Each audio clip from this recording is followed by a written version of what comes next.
Hello, happy August. Today I am going to take you on a tour of the vegetable garden. It is a jungle. Lots of weeds, lots of not so great looking plants, and a ton of plants just bursting and almost ready to produce us some really delicious fruit and vegetables. And soon we're going to be turning over for our fall planting, so I just want to share it today. All right. This is a very overgrown, weeded bed of garlic. I already harvested the garlic, but I didn't get anything planted yet, so we'll be turning this bed over soon. Didn't want to weed it and then weed it again before I had to plant anything, so I just left it alone. In the buckets, I have leftovers from my winter excuse the shadow. From my winter sowing method. I just never got around to planting. It was kind of a weird spring for us. In this bed, I have some oregano, some zucchini, which we still haven't even gotten fruit on the zucchini yet. There are blossoms in there. Lots of stuff that bolted that I just haven't cleaned up yet. Some summer squash, some sage as well. This bed, again, a ton of stuff that bolted. We have radishes that bolted because we had a freak 90-degree week in April, and I just didn't pull them out because I was hoping that they would perform. And then once they actually went to flower, they were pretty, so I just let them stay. I have carrots that haven't done anything yet, but they are going to be doing something soon, I hope. I thought it would be fun to collect lettuce seeds, so I did let the lettuce bolt, and that should be soon. We have a pickling cucumber right there, some cherry tomatoes, a few different varieties, Peace Vine cherry and Super Sweet 100s are in here. There might be a spoon in here too, I don't really remember. Some fruit, not much. It's been a very weird year for fruits and vegetables. I also have some basil kind of babies down there. Over here, we just harvested last night all our potatoes, except for a little succession planting of huckleberry gold that I did. So last night, until 8:30 at night, my 3 kids were in this big pile of dirt having a lot of fun digging out all the potatoes. We grew 3 different varieties. We had red Norland potatoes, which are just a red skin potato like you would find at the grocery store. Yukon Gold, again, same thing you'd find at the grocery store. And then Adirondack Blue, which is a really nice variety. It's like a purpley blue color, inside and out, not just the skins. And then my late season succession planting, you can kind of see it. My husband may or may not have put a little dirt on top of the pile. Those are huckleberry golds, which are gold on the inside, like a Yukon Gold, but they're really beautiful purpley pink on the outside. And then backing up, this is the giant vegetable garden that my husband built for me this spring. So obviously we were doing some work on that, which might have been why we didn't get everything in the ground in time. It's pretty cool. We're going to be planting, can you see my finger? Okay. We're going to be planting right here some beautiful flowers that bring in the pollinators, like yarrow and baptisia, as well as echinacea. So that's gonna be a nice feature there. I also have some rosa sage set aside for that as well. And then we're gonna just check it out. Okay, so right here, this is our manifold, which is pretty cool for turning on our water. There's 2 zones, although I usually turn them on at the same time, just because I do. But sometimes different zones need less water or more water. My husband installed this piece of wood so that the kids can easily open and close the gate, which is pretty cool. I did remember to bring a basket and some snips, just in case there was something to harvest. Like I said, it is a jungle. It was a lot of work just getting everything set up, so making sure everything was planted timely. Well, didn't necessarily happen. We also had a lot of personal stuff going on this spring, which made it a bit chaotic. So, yeah, there's a good amount of weeds, but you know what? It's life. It's a real garden, right? So, yeah. Over here we have some eggplants, which have yet to produce. I have some tulip vine, which is a native to my area, but it's also invasive that I need to pull. It's kind of crazy because you can have like this tiny bit of a root and it will grow. It's horrible. So no eggplant yet, but over here we do have a beautiful dinosaur kale. This was really suffering till, I don't know, about a month ago. I started spraying it with BT. I know everyone always talks about BT, but I was trying really hard not to spray in my garden, and I know it's a natural and all that, but I just didn't. But now that I have, it's looking really beautiful, which is good because it's a fall crop as well, and we're coming into its prime time to shine, so I'm glad I did it. Over here we have some jalapenos. These are the El Jefe variety that I started from seed from Johnny's Seeds. These are specifically bred for New England climates. So I live in southeastern Massachusetts, and these guys are fantastic. They've been so productive. We've made so many rounds of jalapeno poppers, and we've also made jalapeno jelly a couple of days ago, which is really, really good on chicken wings. And last night I made some Chinese food with it, and it was really delicious. My daughter just picked some jalapenos for you guys to see. Look at those. They're really big. They're about 3.5 inches big, and they're very spicy. Our first batch of jalapeno poppers, yeah, they were intense. Over here I also have some more peppers planted. These are so much smaller because I just planted them later. We have some shishitos in here and some corno de toros. They haven't produced yet. They might not. It was kind of like a last minute kind of Hail Mary thing. Let's see if I could save these so that they don't die like these guys. Over here I'm doing the Florida weave method. I have 2 rows, one right here and one right here, of tomatoes that I'm doing Florida weave method. This whole row here is German, straight German from Johnny Seeds, except at the very end it's a peace vine cherry. And then this whole row here is a variety of seedlings that I just tossed in the ground. We had done a ton of seedlings this year. We had Bonnie Best from Baker's Creek, which is an heirloom canning tomato. We had Mortgage Lifter from Baker's Creek. We had Peace Vine Cherry from High Mowing Seeds. Oh, there's a butterfly. Peace Vine Cherry from High Mowing Seeds. Super Sweet 100s. We had Romas. I know I'm forgetting at least one. Oh, Brandywine from Baker's Creek. And a Sweetie, which is like an organic variety of the Sweet 100, and then I think that was it. Oh, the other variety was Spoon from Baker's Creek. I knew I was forgetting one. Check, let me see. Kind of hidden by the leaves, right there. Teeny tiny little tomatoes. Just the big vines, but this is just a weird year for tomatoes, so they're not super productive. And look at that, right? We're getting birds coming and pecking at them before they're even close to ripe. Okay, these poles have late season succession of pole beans. These are a purple Italian variety. I do not remember the name.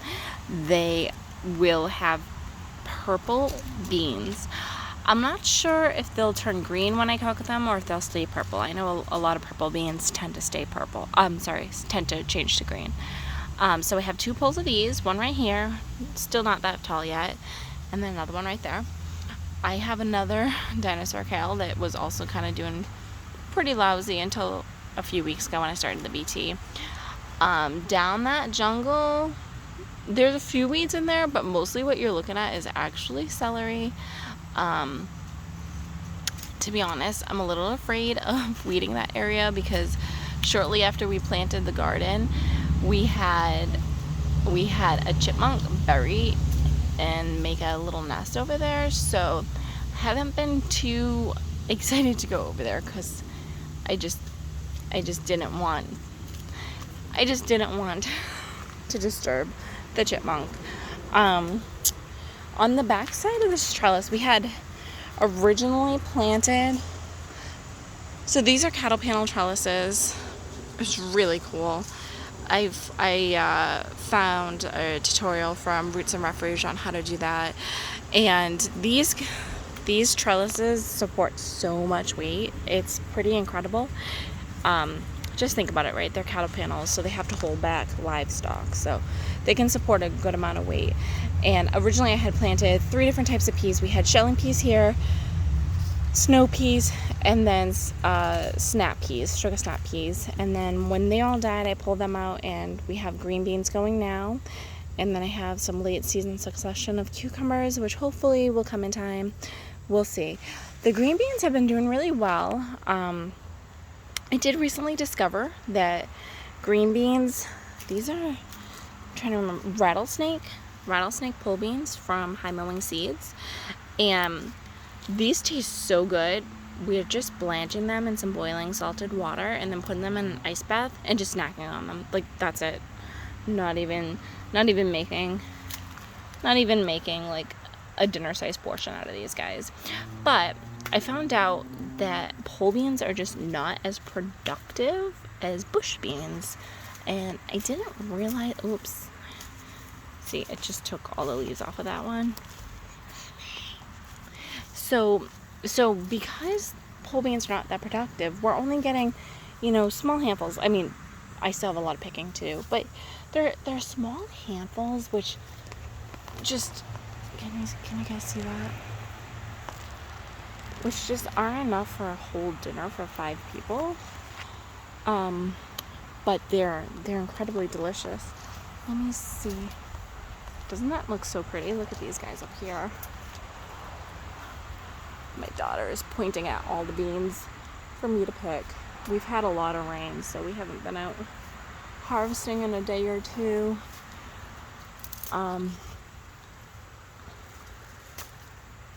Wow.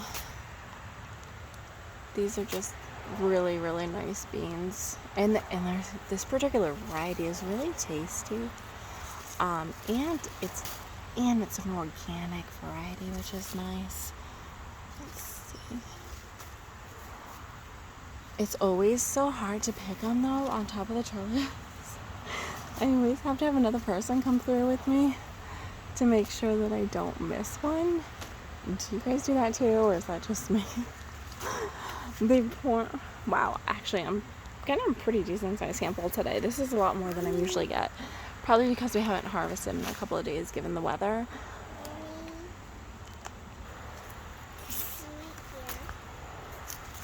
Alright, yeah. My little helper is telling me about the cucumbers, but I'm just going to try to pick the rest of these green beans for you guys. Okay. I just want to show you. Look at that.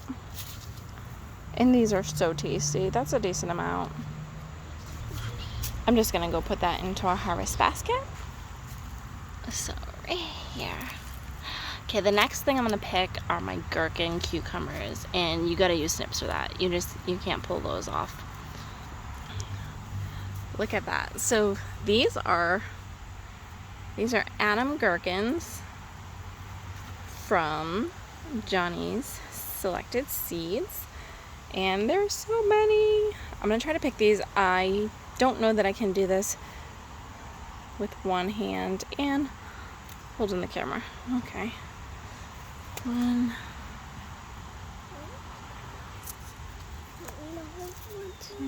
Yeah, that would be great. And the thing with these gherkins is that, oops, they are prickly. So there's a lot of slicers that just don't have prickles anymore.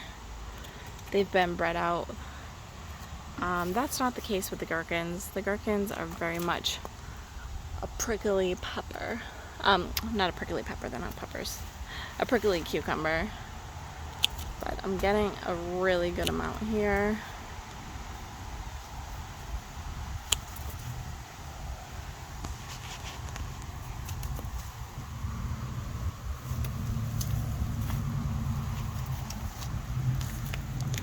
Let's see. So I have 1, 2, 3, 4, 5, 6, 7, 8. And then look at this guy. That is way overgrown. 9.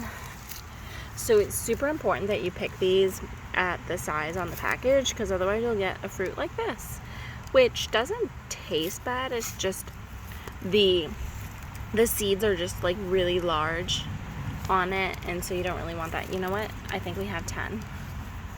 Yeah, 10.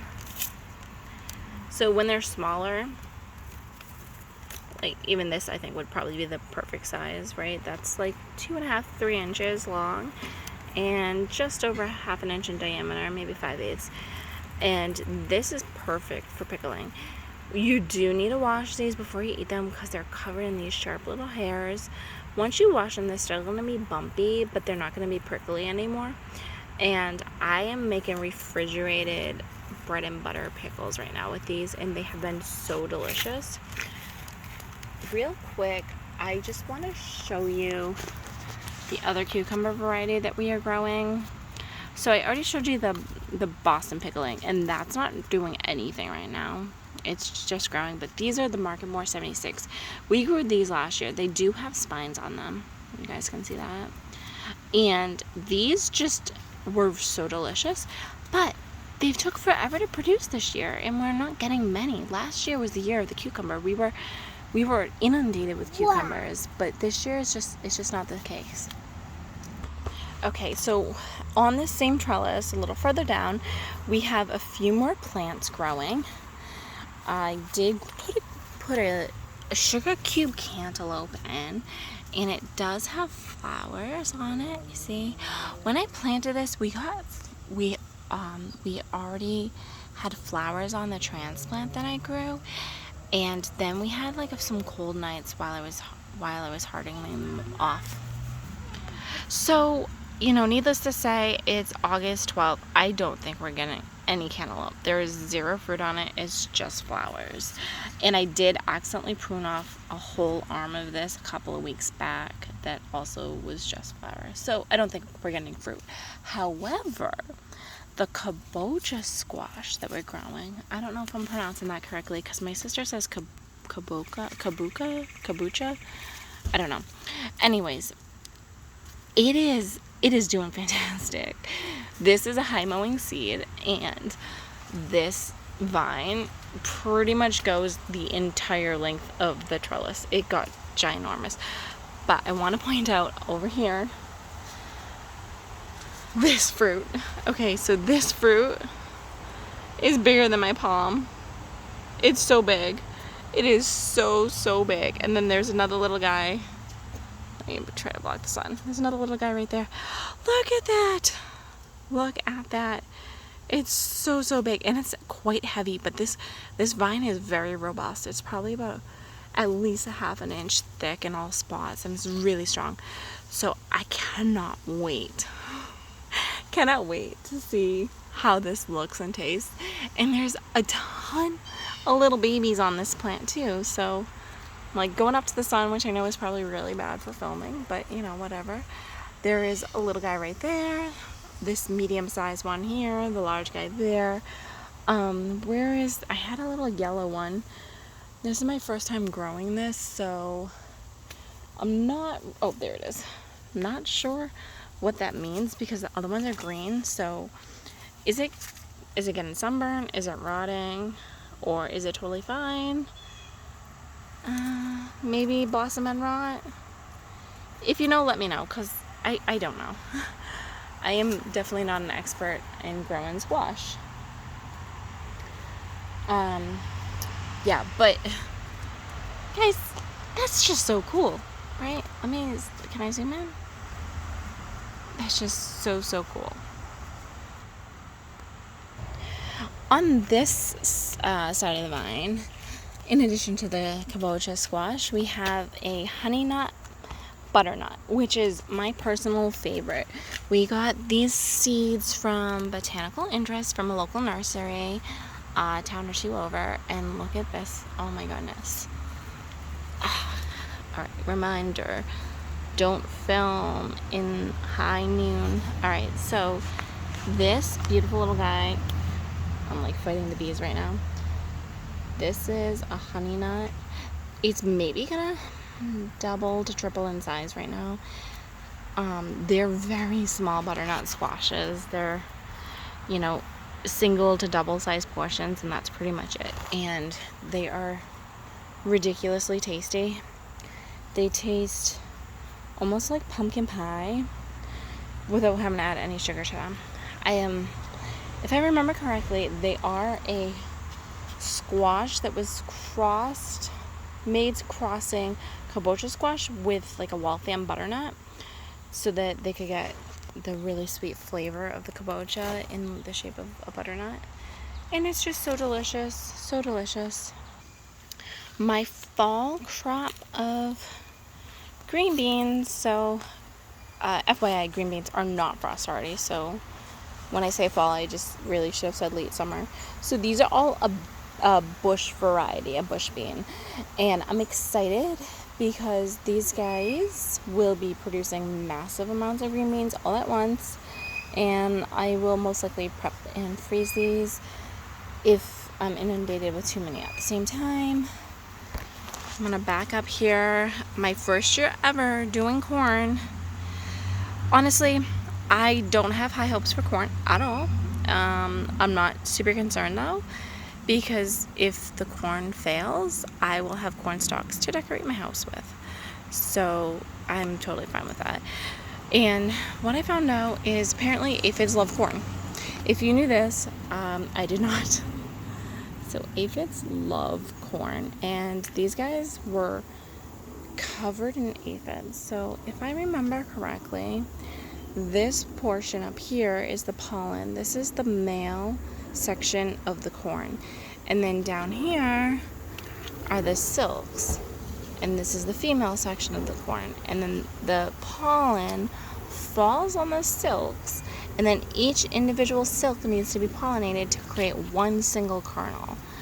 And then so like if you see, I think we're actually forming a corn cob right here, which is pretty cool. If you find a corn cob that doesn't have a lot of corn on it, it probably was poorly pollinated. And that's also why, from everything I've understood, you want to plant your corn in a block so that it has a better chance of pollinating. So this little section, I tried the Native American, I believe it's called Three Sisters planting technique, with the corn squashed on the bottom to cool it down and weed it out, and then the green beans or the beans going up it. Not gonna say it was super successful because the green beans grew faster than the corn, and I'm sure that's because of the varieties I used. And then also the squash has yet to produce any fruit, and so I don't know if that's because I grew patty pan. I've never grown patty pan. It might be more of a bush variety than a vining variety, and that could be it as well. So I haven't received any green beans from these pole beans that I planted, and I haven't received any squash. And honestly, I was most excited to try the patty pan squash this year. This is also a variety from Baker's Creek, and I've never had patty pan squash before, and it just seems so interesting, so tempting to me. But from what I understand, everyone this year had really bad luck with squash. So it's not just like a me thing. I don't know. We'll see. Over here is my jungle of tomatoes. Oh my goodness, guys. This is this is crazy. So I have 2 Brandywine in the front, 1 and 2. Then I have 2 mortgage lifters. Those seeds came from, I think, M.I. Gardner. And from how the story goes, what I read is that the guy who hybridized that particular tomato sold the seedlings for $1 a piece to pay off his $6,000 mortgage, which is pretty cool. And then the last 2 in this row, I have a Bonnie Bess, which is a canning tomato that was quite popular for home canning prior to World War II, when everyone switched over to paste tomatoes in tin cans. And then, you guys, look at these fruit. It's just, there's a hole right here, and I don't know if it's a snake hole or if it's a human hole. Alright, so right here, look at that. Like, is that beautiful or what? Okay, so yes, obviously it's beautiful. Only thing is, okay, so the birds are pecking my fruit, like I already told you. So I'm losing a bunch of fruit that way. And then also, the plants are only growing a couple of fruit each. And I realize my husband and I were talking, and we're definitely going to extend the cattle panel trellises. Let me just turn slowly.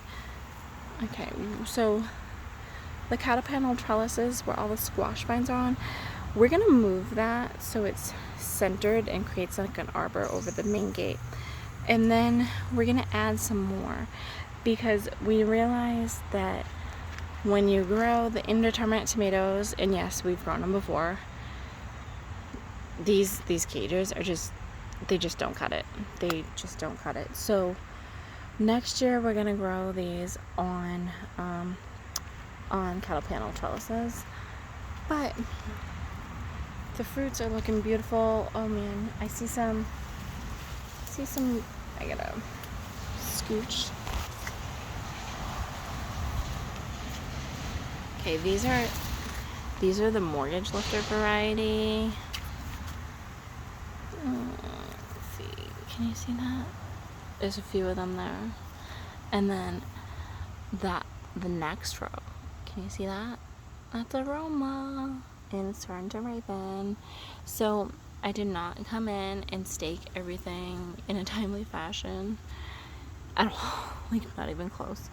And I tried to come back and stake after I planted, and that did not go well, because I was snapping the vines, which I did not want to do. So I stopped, and I just let them sprawl, and it's kind of like an is what it is type situation. So the ones that are close to the bottom, I'm picking them before they turn red so they don't rot from like overspray from the drip. Yeah. Oh, there's a butterfly there, or a moth, that I did not see. And a big yummy tomato.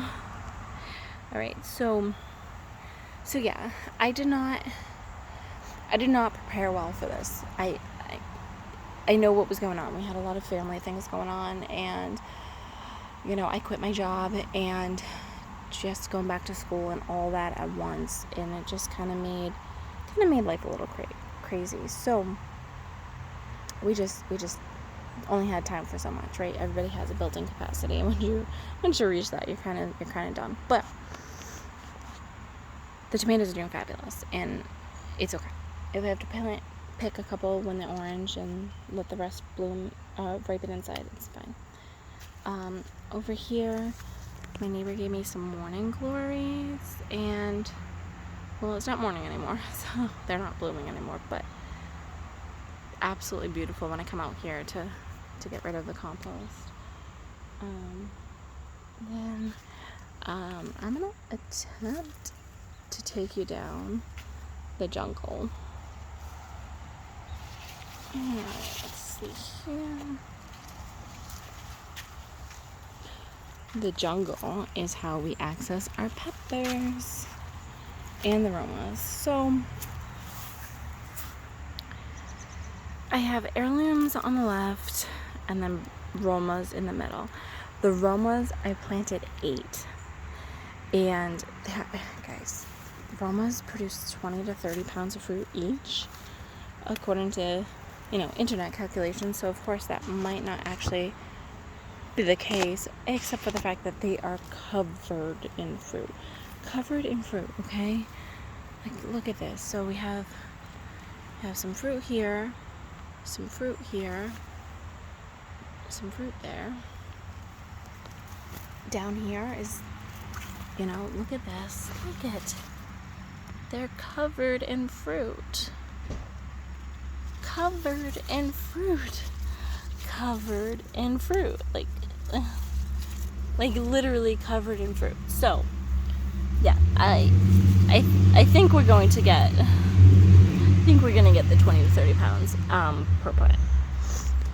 Over here, I have my front row here. I have right up against this wire, I have paprika peppers.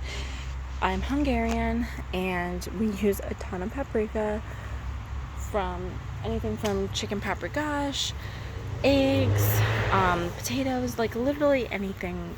Barbecue, we also smoke. We love to smoke our own barbecue. Yeah, we use paprika all the time. So we planted a whole row of paprika.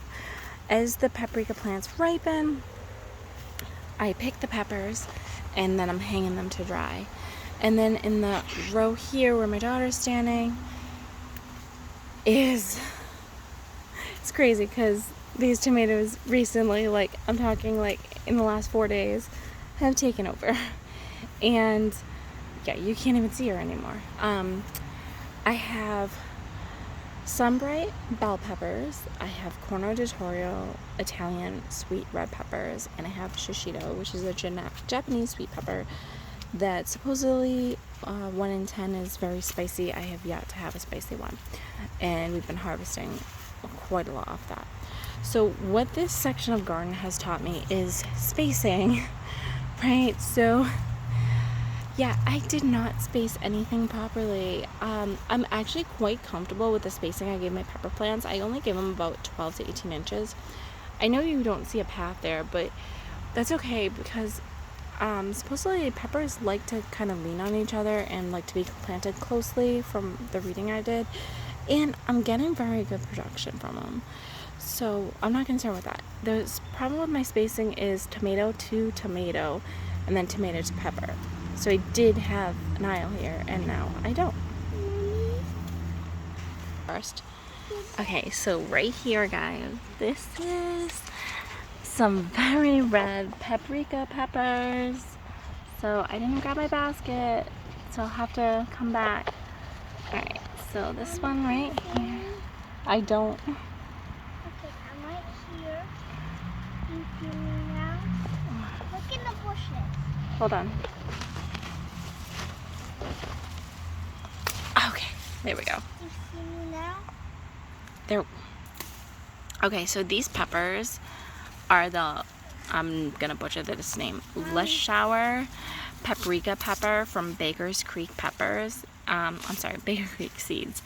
And look at this. They are a beautiful shade of red. It's very, very pretty red. And they're thin walled, so I have eaten them fresh. Not fantastic, to be honest, fresh, because they don't really have a lot of meaty flesh.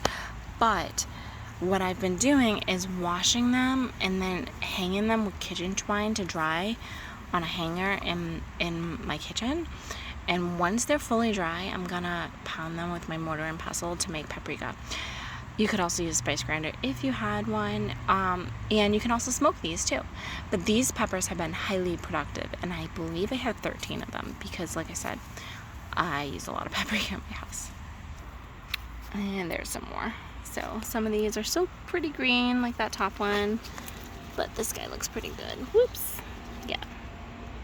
Okay, and the last thing I want to show you is these. These are shishito peppers, and these have been fabulous. We have been harvesting these and doing blistered shishito peppers almost every other night since the pepper production has started.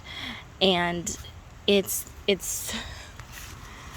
They're so good. So you harvest them around 3 to 5 inches. So this one's 4 inches.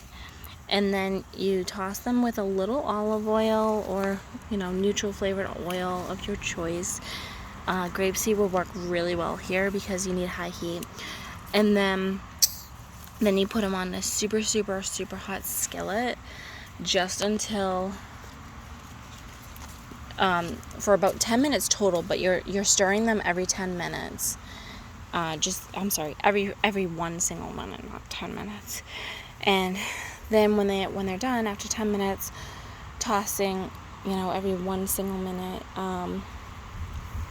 you take them out, you give them a squeeze of lemon juice, and then sprinkle of sea salt, and they are fantastic. So that's what I will leave you with. Let me just show you my pepper harvest, since I forgot to bring my basket down this literal jungle right here. And I hope that you enjoyed touring my vegetable garden, and I'll see you again soon. Have a good day.